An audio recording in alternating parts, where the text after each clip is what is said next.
sommes vraiment...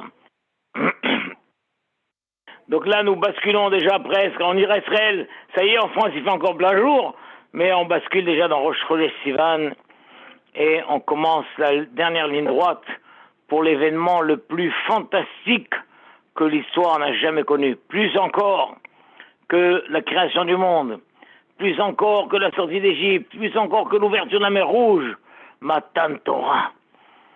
C'est cet événement unique dans l'histoire où Hachem est descendu sur terre pour donner la Torah à l'humanité.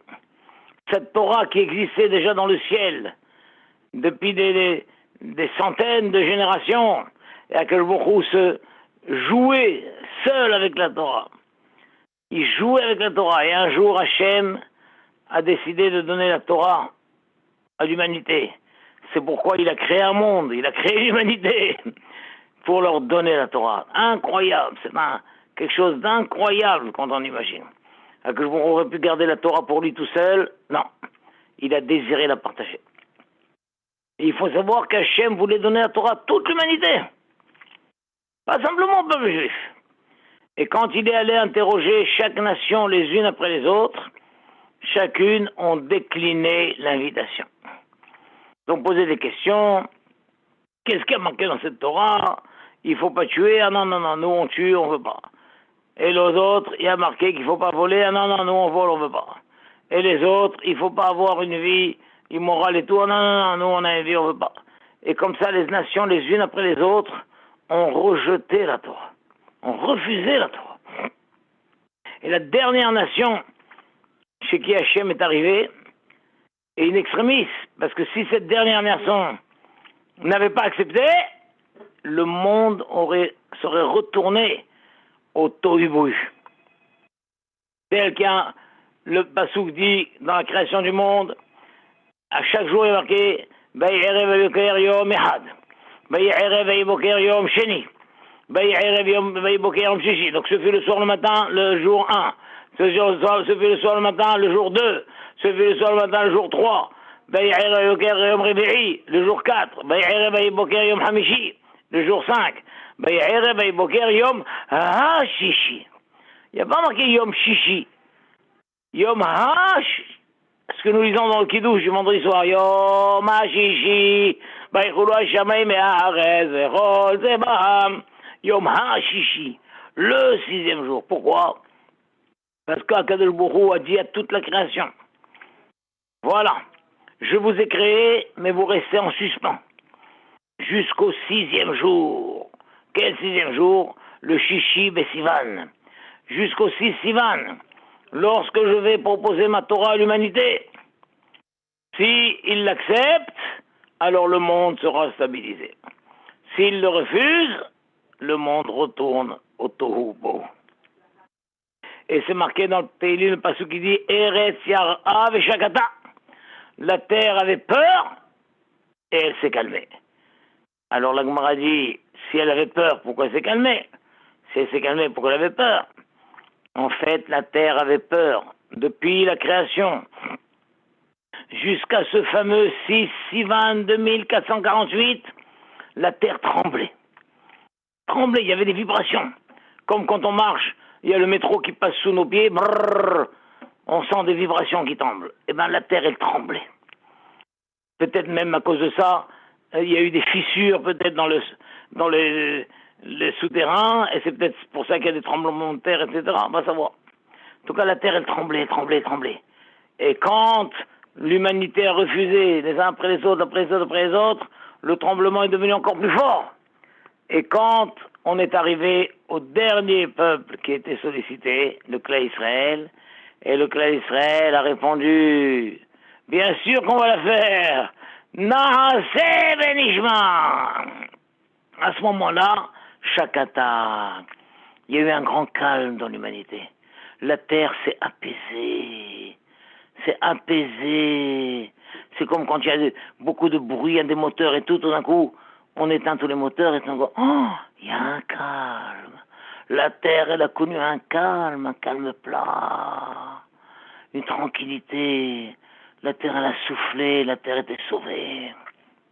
La terre était sauvée. Et le clan d'Israël a dit Naase venishma. Alors qu'est-ce que c'est que cette réponse Naase venishma? Si tu dis à des enfants qui veut un paquet de chocolat, moi. Chacun dit moi. On ne dit pas nous. Et là, ils ont dit Naase, nous voulons, nous ferons. C'est quoi ce nous? Mais chacun il parle pour lui. Oui, chacun parle pour lui. Mais quand quelqu'un est enthousiasmé, il parle au pluriel. Quelqu'un qui s'apprête à faire quelque chose, et là il dit allez, allons-y, on y va. Allez, on s'y met. À qui il parle? À lui-même. À toutes les fibres de son corps, de son être. On y va. Allons-y, on s'y met. Allez, on retrouve son manche et on y va. Mais à qui il parle? À lui-même. Donc non seulement les Juifs ont accepté la Torah, mais ils l'ont pas accepté à reculons,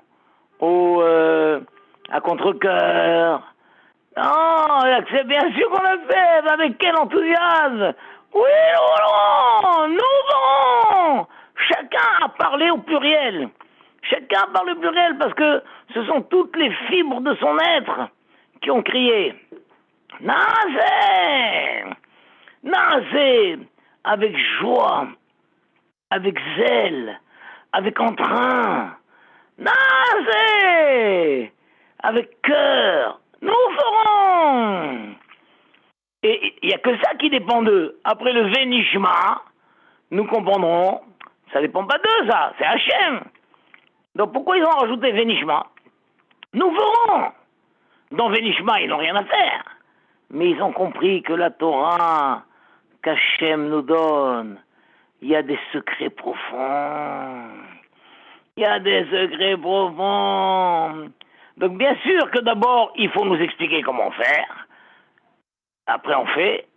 Donc en fait, c'est nous comprenons, nous faisons, mais après ça, nous comprendrons. Nous comprendrons en quoi la Torah elle transforme un homme. En quoi la Torah, c'est tout l'épanouissement de l'homme. En quoi la Torah, elle nous révèle des mondes infinis. Ça, on le comprendra. Mais pour le comprendre, il faut d'abord que nous fassions. Mais de quelle manière faire? Avec enthousiasme, avec zèle, avec entrain, avec joie, avec amour. Donc, Naasé Venishma. Et à ce moment-là, notre tête s'ouvrira et on comprendra des choses incroyables. Comme nous trouvons que nos grands tzadikim, voilà, là, on est encore sous la douleur de la perte de Chaim Kanevski. Combien de choses il voyait. Il voyait quelqu'un, il savait. Il voyait d'où ça? De la Torah. Les Juifs ont su que s'ils acceptent la Torah, s'ils étudient la Torah, s'ils appliquent la Torah, mais attention, avec joie, avec enthousiasme, avec zèle, leur tête s'ouvrira et ils comprendront beaucoup de choses. Et c'est fantastique, parce que ce Naasé, il a fait écho à un autre Naasé. Qui avait déjà dit Naasé dans la Torah? C'est Hachem. Une fois qu'Hachem a créé tout le monde, il a créé tout, le ciel, la terre, les montagnes, la mer, les oiseaux, tous les animaux, les mammifères, les plantes, les fleurs, les arbres fruitiers. Une fois qu'Hachem a tout créé, il ne restait plus qu'une seule chose, l'homme. Et à que je vous dit, Naasé Adam. Faisons l'homme. À qui Hachem a parlé en disant faisons l'homme? À une équipe. Hachem était le seul à créer l'homme. Mais le Rav Ottenberg nous disait tout le temps, Naasé, c'est un langage d'enthousiasme. Hachem, il était enthousiasmé. Quand le moment de créer l'homme est arrivé, Hachem, il a observé tout ce monde magnifique. Et tout ce monde magnifique était pour l'homme. Et Akelbourou n'a pas dit, je vais faire l'homme maintenant. Il a dit, Naasé Adam, faisons l'homme. Incroyable. Avec quelle joie. quel enthousiasme, quel zèle Hachem a créé l'homme. Eh bien, 2448 ans plus tard, les Bnei Israël ont répondu à ce naasé. Ils ont dit Hachem, toi, quand tu as créé l'homme, tu as dit naasé Adam, faisons l'homme. Avec quel enthousiasme tu as créé l'homme. Et maintenant tu viens pour donner ta Torah à l'humanité et la Torah la refuse. Ah, combien doit être grande ta déception. Combien tu dois avoir de la peine, Hachem. Eh bien, voilà, nous sommes là. Naaseh Benishma. Nous acceptons la Torah avec le même enthousiasme par lequel toi tu as créé l'homme. Voilà, Hachem, on est là. Et on n'abandonnera pas. Incroyable. Donc, Naaseh Adam, et en réponse, Naaseh Benishma. Mais le Naaseh, il implique plusieurs choses. Comme je vous ai dit, il implique le fait d'appliquer la Torah avec joie, avec enthousiasme, avec courage, avec zèle, avec cœur. Mais il implique aussi le fait d'aller jusqu'au bout des choses. Jusqu'au bout. Quand quelqu'un dit « nous ferons », ça veut dire on ira jusqu'au bout. On ne va pas s'arrêter au milieu. Si nous prenons sur nous une mitzvah, on ira jusqu'au bout de la mitzvah. On va l'embellir, la mitzvah. On va faire tout ce qu'on peut pour faire toutes les facettes de la mitzvah. Et nous voyons dans la Torah tous ces gens-là qui ont commencé une mitzvah et qui l'ont gâchée, qui ne sont pas allés jusqu'au bout. Et à côté de ça, tous ceux qui ont commencé une mitzvah et ils sont allés jusqu'au bout, malgré les efforts que ça demande. Et les premiers ont raté leur vie et les deuxièmes ont réussi leur vie. Un des premiers, le premier peut-être qui a raté, c'est Caïn. Caïn a eu l'idée de dire « Je vais faire un korban à Hachem. Je vais offrir un korban à Hachem, Hachem nous a créés. Il faut le remercier, faire un korban. » Une fois qu'il s'est lancé dans ce projet merveilleux de faire un korban, au lieu d'aller jusqu'au bout et d'aller chercher les meilleures grappes de raisin, puisque c'était un cultivateur, de prendre un panier et d'aller dans les vignes et repérer la plus belle grappe. Oh, il la met dans le panier.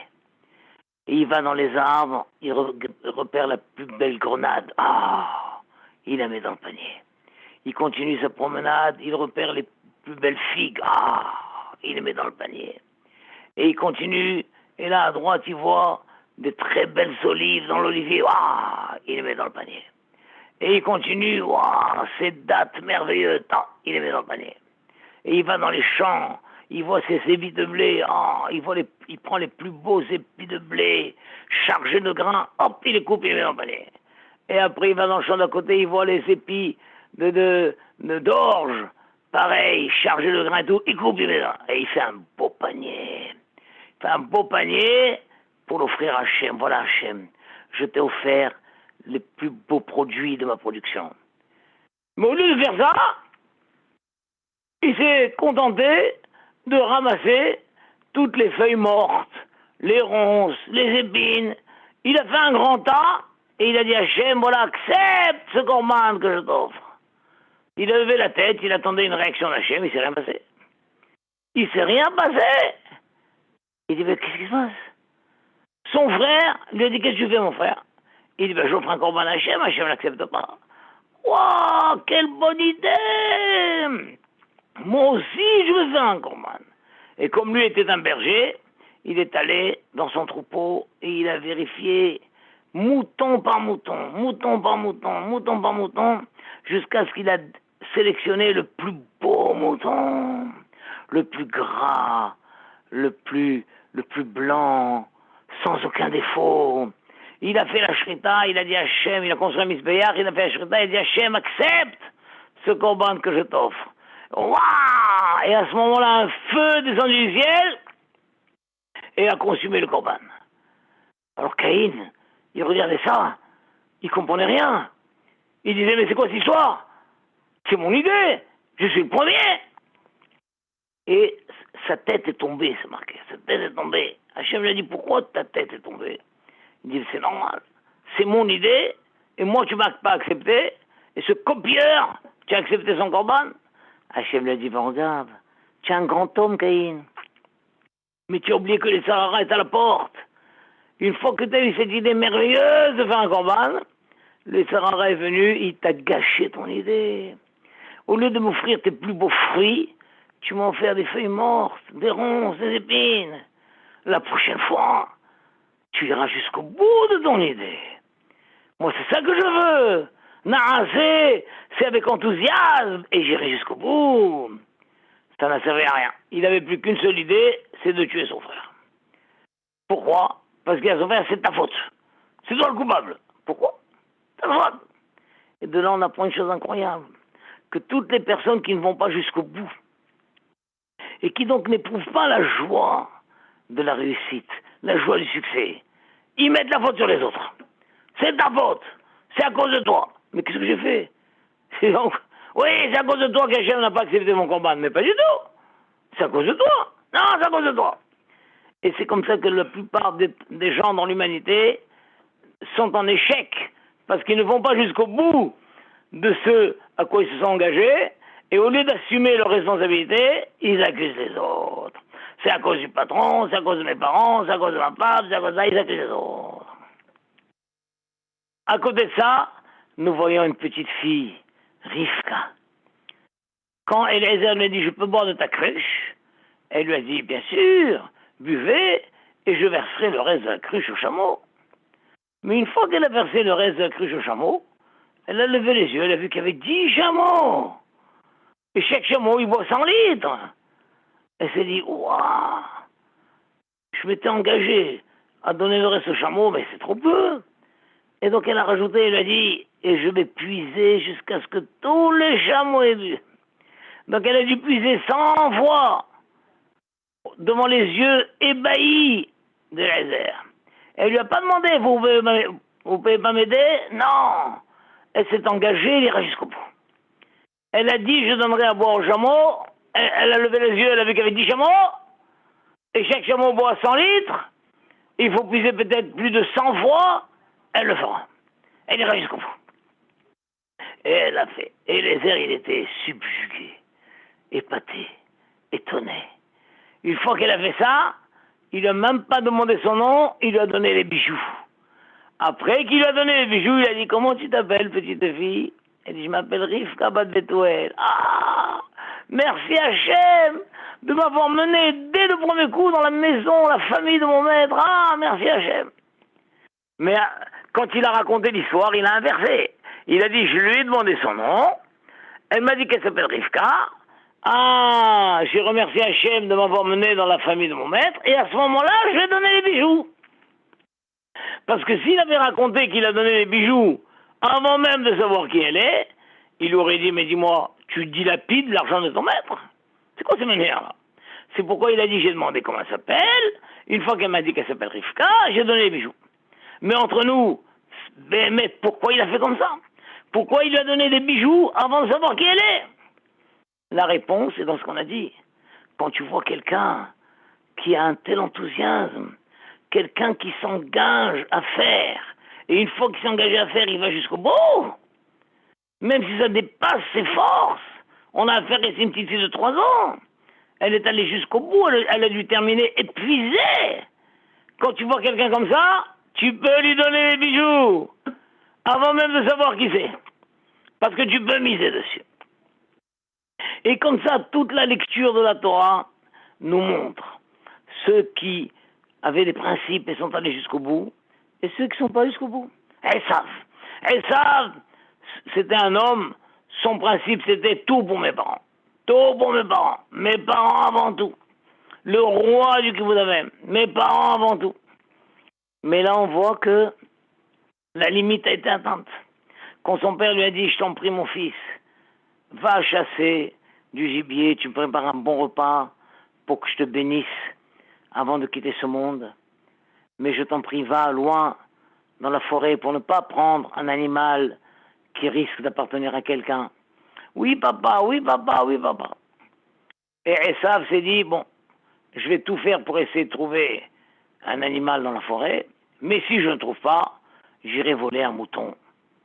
dans un troupeau. Et c'est ce qui s'est passé.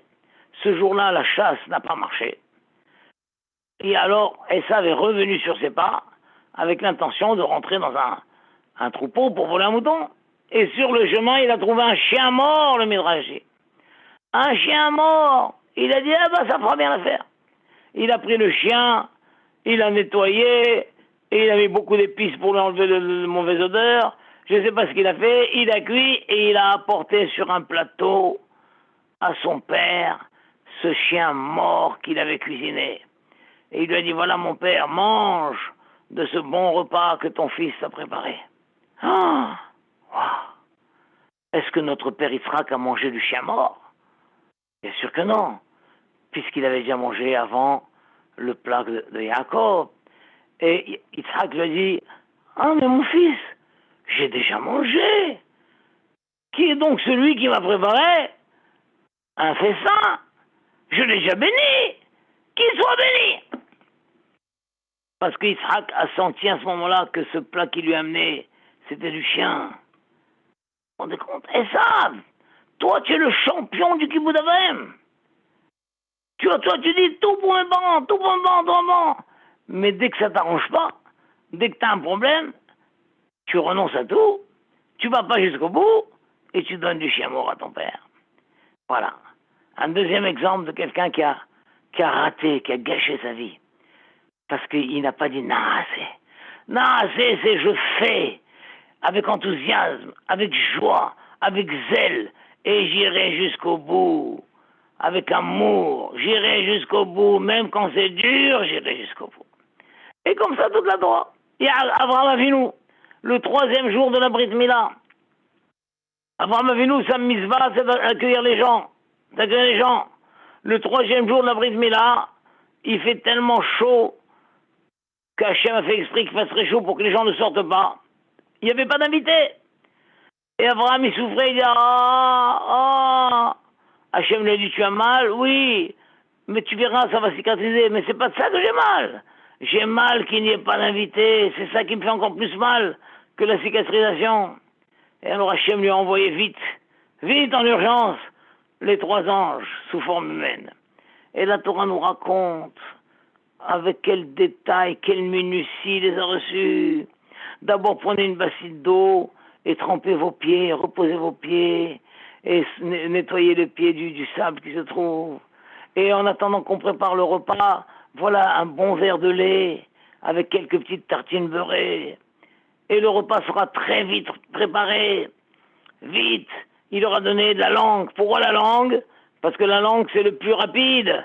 On n'est pas obligé de dépecer l'animal et de les découper. Hop, à peine on fait la shrita, on sent la langue, on tire la langue. Et de quelle manière on la fait cuire? En grillade. Abraham Avinu, il avait en permanence un barbecue allumé chez lui. Il tire la langue, il fait la shrita, il tire la langue, il la met sur le barbecue. 10 minutes après, elle est cuite. Et il offre à chacun une langue entière, avec un pot de moutarde. Et pourquoi une langue entière? Qui est capable de manger une langue entière? Oui, mais Abraham s'est dit, dans la langue, chaque partie a une différente saveur.